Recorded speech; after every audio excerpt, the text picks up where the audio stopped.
The lord. హల్లెలూయా. దేవుని పరిశుద్ధమైన నామానికి స్తుతి కలుగునుగాక. ఆమెన్.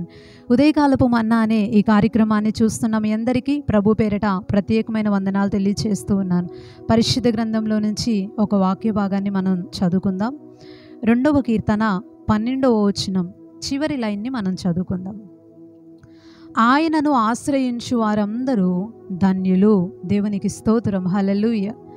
మనం చదువుకున్నటువంటి ఈ వాక్య భాగంలో కీర్తనకారుడు అంటున్న ఒక విలువైన మాట ఏంటంటే ధన్యులు అంటున్నారు. చాలాసార్లు మనం ఈ యొక్క మాటని బైబిల్ గ్రంథంలో చూస్తూ ఉంటాం. ధన్యులు అనే ఒక హీబ్రూ పదానికి అదృష్టవంతులు లేక ఆశీర్వదింపబడిన వ్యక్తి అని అర్థం వస్తూ ఉంటుంది. అయితే మనం చదువుకున్నటువంటి ఈ వాక్య భాగంలో అదృష్టవంతులు అని ఎవరిని గురించి అంటుంది వాక్యం అంటే, ఎవరైతే దేవునిని ఆశ్రయిస్తారో వారందరూ కూడా అదృష్టవంతులట. దేవునికి స్తోత్రం. హల్లెలూయా. మనమైతే సహజంగా ఎవరు అదృష్టవంతులుగా మనం భావిస్తాము అంటే, ఎవరైతే ఎక్కువ డబ్బుల్ని సంపాదిస్తారో, ఎవరైతే పేదరికంలో నుంచి ఉన్నట్టుండి ఉన్నతమైన స్థాయిలోనికి వెళ్తారో, అసలు వీళ్ళ విషయంలో ఇది జరగదు అనుకున్నప్పుడు అంతకు మించినటువంటి కార్యం ఎవరి విషయంలో అయితే జరుగుతుందో వారిని బట్టి మనం ఎప్పుడూ పలికే మాట ఏంటంటే, నువ్వు చాలా అదృష్టవంతుడురా, భలే కొట్టేసావు దీన్ని, నువ్వు చాలా అదృష్టవంతుడురా, ఈ పోస్ట్ ఎవరికి రాదు కానీ నీకు భలే వచ్చింది, అసలు ఈ లాటరీ ఎవరికి తగలదు కానీ భలే తగిలింది, అంత మంచి సంబంధం భలే వచ్చిందిరా నీ చేతికి అని మనం కొన్ని విషయాలను ఎత్తిపట్టి అదృష్టవంతుడు అదృష్టవంతురాలు అని ఉద్దేశించి మనం మాట్లాడుతూ ఉంటాం. అయితే బైబిల్ గ్రంథంలో ఈ వచనంలో కీర్తనకారుడు అన్నాడు, దేవుణ్ణి ఎవరైతే ఆశ్రయిస్తారో వారందరూ కూడా అదృష్టవంతులేనట. దేవునికి స్తోత్రం. హల్లెలూయా. దేవునిని ఆశ్రయించేటటువంటి వ్యక్తి అదృష్టవంతుడు. ఎందుకని అదృష్టవంతుడు అంటే, పరిశుద్ధ గ్రంథంలో చాలా స్పష్టంగా తెలియచేయబడింది ఎందుకు దేవుని ఆశ్రయించే వ్యక్తులు అదృష్టవంతులు అంటే, 5వ కీర్తన 11వ వచనంలో దావీదు ఇలా అంటున్నాడు, నిన్ను ఆశ్రయించు వారందరూ సంతోషించుదురు, నీవే వారిని కాపాడుదువు గనుక వారు నిత్యము ఆనందధ్వని చేయుదురు. దేవునికి స్తోత్రం. హల్లెలూయా. దేవుణ్ణి ఎవరైతే ఆశ్రయిస్తారో వాళ్ళు అదృష్టవంతులుగా ఎందుకు పిలువబడ్డారు అంటే, దేవునిని ఆశ్రయించే వారికట ఈ వాక్య ప్రకారం సంతోషం కలుగుతుంది. దేవునికి స్తోత్రం. హల్లెలూయా. సంతోషం కలుగుతుంది. మనిషి జీవితంలో సంతోషం అనేది చాలా ముఖ్యమైనటువంటి విషయం. ఒక మనిషి వారి ఆనందం కోసం, వారు ఆనందంగా ఉండటం కోసం చాలా ప్రయాసపడుతూ ఉంటారు. ఏ విషయంలో వారికి ఆనందం ఎక్కువ కలుగుతూ ఉంటుందో దానికోసం ఎక్కువ ప్రయాసపడుతూ ఉంటారు. కొంతమంది ఒక వస్త్రం కొనుక్కున్నప్పుడు ఎక్కువ ఆనందం కలిగిద్ది అనుకోండి, దానికోసం ప్రయాసపడుతూ ఉంటారు. ఎప్పటికైనా ఆ గౌన్ కొనుక్కోవాలి, ఎప్పటికైనా ఇలాంటి చీర ఒకటి కొనుక్కోవాలి, ఎప్పటికైనా ఇలాంటి ఒక ఇల్లు కట్టుకోవాలి, ఎప్పటికైనా ఇలాంటి ఒక కారు కొనుక్కోవాలి అని ఒక వస్తువుని బట్టి, ఒక వస్త్రాన్ని బట్టి, కలుగుతున్నటువంటి వాటన్నిటిని బట్టి ఆనందపడిపోతూ ఉంటారు, సంతోషపడిపోతూ ఉంటారు. ఎందుకు అంటే సంతోషం అనేది మనిషికి చాలా సాటిస్ఫాక్షన్ ఇస్తుంది, తృప్తి కలిగిన జీవితాన్ని కలిగిస్తూ ఉంటుంది. అందుకే ఎక్కువ సంతోషం కోసం వెతుక్కుంటూ ఉంటారు. కొన్నిసార్లు మౌనంగా ఉన్నారనుకోండి, టీవీలో ప్రోగ్రామ్స్ చూసో, ఈ రోజుల్లో యూట్యూబ్లో చాలా షార్ట్స్ వస్తూ ఉంటున్నాయి, అక్కడ అన్నీ కూడా ఫన్నీ వీడియోస్ చేసి పెడతా ఉన్నారు చాలామంది. ఎందుకంటే ఎట్లాగైనా సరే ఎదుటి వారికి ఆనందాన్ని ఇవ్వాలి అని చెప్పి చాలామంది ప్రయాసపడుతూ ఉంటున్నారు. ఈవెంట్స్ చూస్తూ ఉంటారు, అవి డబుల్ మీనింగ్ డైలాగ్స్ అయినప్పటికీ కూడా, అవి వినసొంపు కానటువంటి విషయాలు అయినప్పటికీ కూడా వాటిని చూసి వీళ్ళేదో ఆనందపడిపోవటానికి వాటిని కాసేపు చూస్తూ ఉంటారు. ఇలా చాలా సరదాగా సంతోషంగా ఉండేవి చూస్తూ ఉంటారు. మనిషి జీవితంలో సంతోషం అనేది చాలా ప్రాముఖ్యమైన అంశం కదా.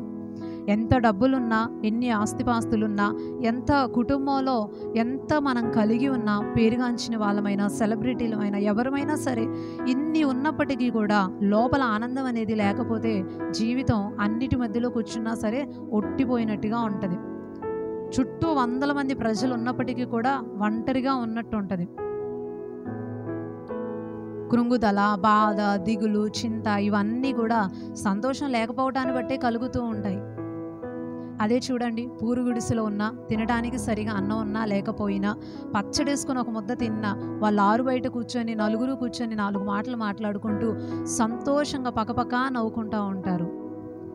వీళ్ళిద్దరిలో ఎవరు గొప్ప అంటారు? పేదవాడే కదా. దేవునికి స్తోత్రం, హల్లెలూయా. అంటే పేదవాళ్ళు ధనికులు అని మాట్లాడేది నా ఉద్దేశం కాదు, కానీ నిజంగా సంతోషం లేకుండా కోట్ల కొలది ఆస్తి ఉన్నా, తినుబండారాలు ఉన్నా, లేకపోతే చుట్టూ జనం ఉన్నా, అంతరంగంలో సంతోషం అనేది లేకపోతే ఒక రకమైనటువంటి భావన, ఒక రకమైనటువంటి ఇబ్బంది, ఒక రకమైన ఒంటరితనం, ఒక రకమైనటువంటి కృంగుదల అంతరంగంలో కలుగుతుంది. అంటే ఇంకా చుట్టూ కోట్లున్నా ఏం ఉపయోగం అంటారు? అందుకే సంతోషం కోసం మనిషి చాలా ప్రయాసపడుతూ ఉంటారు. అయితే ఈ లోకపరమైనటువంటి ఇవన్నీ ఇప్పుడు వరకు మనం ఏం మాట్లాడుకున్నామో ఇవన్నీ కూడా మనిషికి ఇచ్చేటటువంటి ఆనందాలన్నీ కూడా తాత్కాలికమైనవే. కాసేపు నవ్వుకుంటాం ఏదైనా చూస్తే, కాసేపు నవ్వుకుంటాం ఎవరితో అయినా మాట్లాడితే, కాసేపు నవ్వుకుంటాం ఏదైనా ఇష్టమైన వస్తువో లేకపోతే వస్త్రాలు ఇవన్నీ చూస్తే, అది ఉన్నంతసేపు. తర్వాత దానికి ఏదైనా ఇబ్బంది జరిగితే తర్వాత అవన్నీ మన నుంచి దూరం అయిపోతే ఆ సంతోషం ఎగిరిపోతూ ఉంటుంది. కానీ బైబిల్ గ్రంథం చాలా స్పష్టంగా తెలియచేస్తుంది, ఎవరైతే దేవుణ్ణి ఆశ్రయిస్తారో వారికి ఎప్పుడు సంతోషం ఉంటుంది. దేవునికి స్తోత్రం, హల్లెలూయా. అందుకే ఫిలిప్పీ పత్రికలో కూడా పౌలు గారు ఫిలిప్పీ సంఘంతో చెప్పారు, 4వ అధ్యాయం 4వ వచనంలో, ఎల్లప్పుడూ ప్రభువునందు ఆనందించుడి, మరలా చెప్పుదును ఆనందించండి. ఆనందంగా ఉండండి, అప్పుడప్పుడు కాదు, ఎల్లప్పుడూ ఆనందంగా ఉండండి. అది బయట ఎలాగూ దొరకదు. ఎక్కడుంటుంది అంటే ప్రభువునందు ఆనందించండి అని చెప్పాడు. దేవునికి స్తోత్రం, హల్లెలూయా. దేవునిలో ఉండే ఆనందం వర్ణనాతీతం. మీరు ఎప్పుడైనా బాధ కలిగినప్పుడు, హృదయము బాధగా వికారంగా మారిపోయినప్పుడు మోకాళ్ళేసి ప్రభువుతో 4 మాటలు మాట్లాడి చూడండి, ఎంత ఆనందం వచ్చేస్తుందో అంతరంగంలో. బైబిల్ ఓపెన్ చేసి చదవటం ప్రారంభించండి. దేవుడు మనకి తగినట్టుగా దాంట్లో నుంచి మాట్లాడుతూ ఉన్నప్పుడు, ఆయన చిన్న చిన్న విషయాల్లో మనల్ని పట్టించుకుంటూ ఉన్నప్పుడు కలిగే ఆనందం ఎన్ని కోట్లుంటే బయట మనకు కలిగిద్దండి, ఎక్కడా కలగదు. దేవునికి స్తోత్రం, హల్లెలూయా. ఆ శాశ్వతమైన ఆనందం మన అంతరంగంలో దేవునిని ఆశ్రయించే వ్యక్తులకే కలుగుతుంది. దేవుని పైన ఆధారపడకుండా మనుషులపైన ఆధారపడితే, నేను చెప్పినట్లుగా ఈ కనపడే వస్తువులపైన, వాహనాలపైన, లోకపరమైన వాటిపైన ఆధారపడితే, దానిని ఆశ్రయిస్తే, వారిని వెంటాడితే మనకి ఏ సంతోషం ఉండదు. ఒకవేళ కలిగినా అది తాత్కాలికమే, కాసేపు ఉండి కనుమరుగైపోద్ది. కానీ దేవునిని ఎవరైతే ఆశ్రయిస్తారో వాళ్ళు జీవితకాలం అంతా కూడా సంతోషంగా ఉంటారు. దేవునికి స్తోత్రం, హల్లెలూయా. అందుకే దేవునిని ఆశ్రయించే వాళ్ళు అదృష్టవంతులు, శాశ్వతమైన సంతోషాన్ని పొందుకుంటున్నారు. ఆ శాశ్వతమైన సంతోషం దేవుడు మీ అందరికి కూడా అనుగ్రహించాలనుకుంటున్నారు. దేవునిని ఆశ్రయించండి. ఇక్కడ మనం చదువుకున్న వచనంలో ఇంకొక మాట కూడా రాయబడి ఉంది, నీవే వారిని కాపాడుదువు గనుక వారు నిత్యము ఆనందధ్వని చేయుదురు. మనిషి ఎందుకు ఎల్లవేళలా సంతోషంగా ఉంటాడంటే, డబ్బిచ్చావు కాబట్టి అని అనలేదు కీర్తనకారుడు. ప్రేమించే వ్యక్తుల్ని ఇచ్చావు కాబట్టి అని అనలేదు. ఆస్తిపాస్తుల్ని కూడబెట్టావు కాబట్టి అని అనలేదు. ఆయన ఏమన్నారంటే, ప్రజలు నిత్యము ఆనందధ్వని చేస్తారు. ఎందుకని అనంటే, నిన్ను ఆశ్రయించే వారిని నువ్వు కాపాడుతున్నావు కాబట్టి. దేవునికి స్తోత్రం, హల్లెలూయా. కాపుదల ప్రతి మనిషికి చాలా అవసరం కదండి. ఈ రోజుల్లో అయితే నిజంగా దేవుని కాపుదల లేకపోతే జీవించటం, బయటికి వెళ్ళిన వ్యక్తులు మళ్ళీ తిరిగి రావటం అనేది చాలా కష్టతరమైన పరిస్థితుల్లో మనం ఉన్నాం. ఎప్పుడు ఏది ఎలా వచ్చి ఒక మనిషిని ఇబ్బంది పెట్టిద్దో ఎవరికీ తెలియదు. ఇలా నిలబడిన వ్యక్తులు కూడా లోపల ఏం జరిగి ఎప్పుడు ఏమైపోద్దో కూడా ఎవరికీ తెలీదు. దేవుడే ఒక మనిషిని కాపాడకపోతే, దేవుడే ఒక మనిషికి క్షేమాన్ని ఇవ్వకపోతే, దేవుడే ఒక వ్యక్తిని చేయి పట్టి నడిపించకపోతే ఈరోజు చాలామంది ప్రజలు అనేక రీతిలుగా ఇబ్బంది పడిపోయేవాళ్ళు. చాలామంది సాక్ష్యాలు చెప్తూ ఉంటారు సంఘాల్లో, ఇలా జరిగేదండి గొప్ప ప్రమాదం, కానీ దేవుడు చేయి పట్టి తప్పించాడు. నా జీవితంలో జరిగిన ఒక సన్నివేశాన్ని ఈ సమయంలో గుర్తు చేయనండి. 2021 సంవత్సరం మార్చి నెల 4వ తారీఖు మా ఇంటి దగ్గర ఒక కరెంట్ పోల్ వేస్తున్నారు.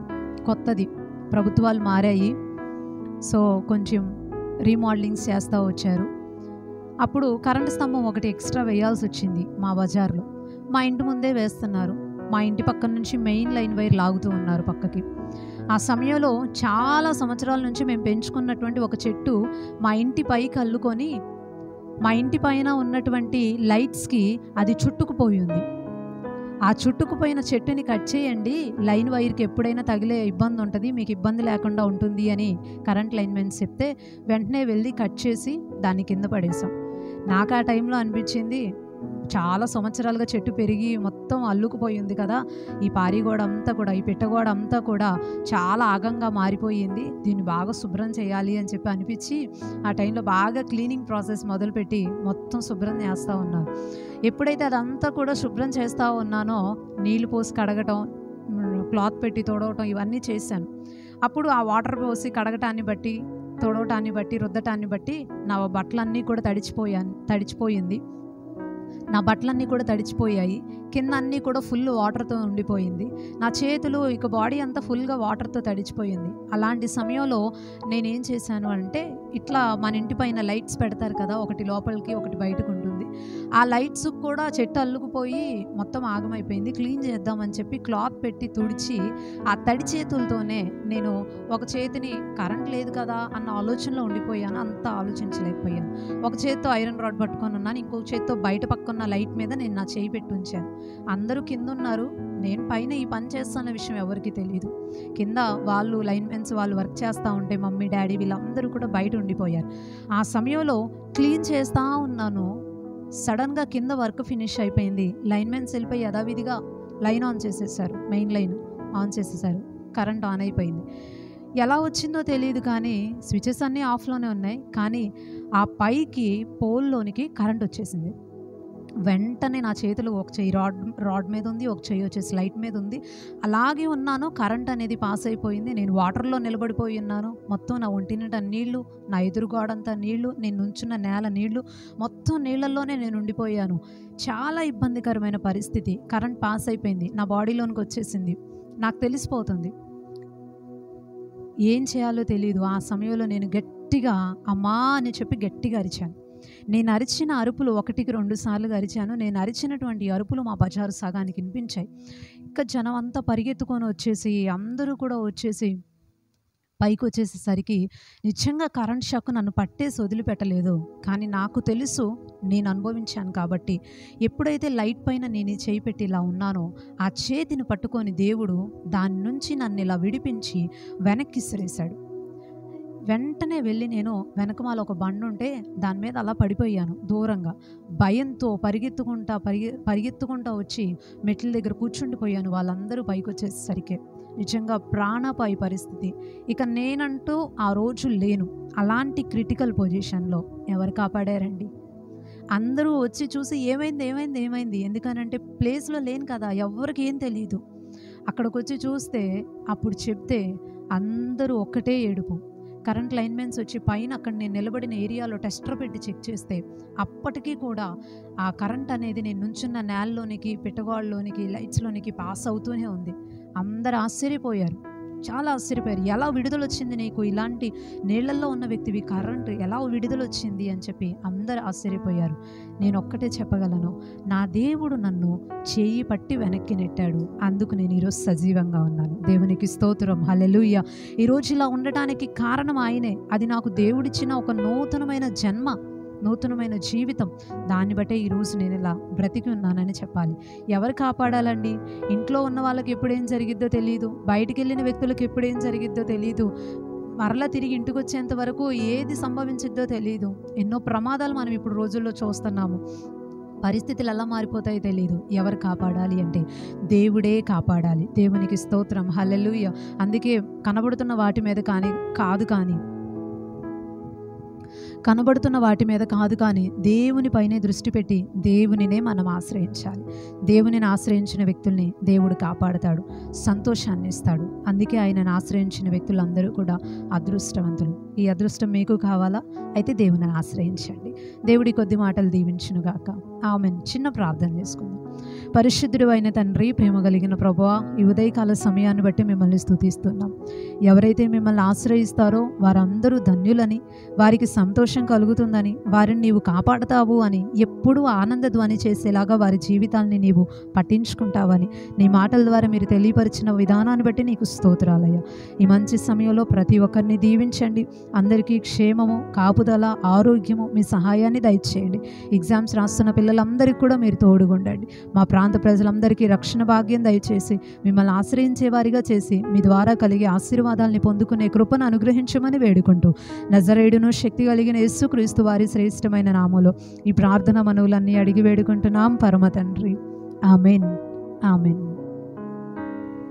అందరికీ ప్రైజ్ లార్డ్ అండి. మరలా తిరిగి రేపు ఉదయకాల సమయం ఉదయకాలపు మన్నా అనే ఇదే కార్యక్రమంలో పాల్గొని దేవుని మాటలు విని దీవించబడదాం. అప్పుడు వరకు దేవుని యొక్క మహా గొప్ప కృప మనందరికీ తోడై ఉండును గాక. ఆమెన్. Praise lord.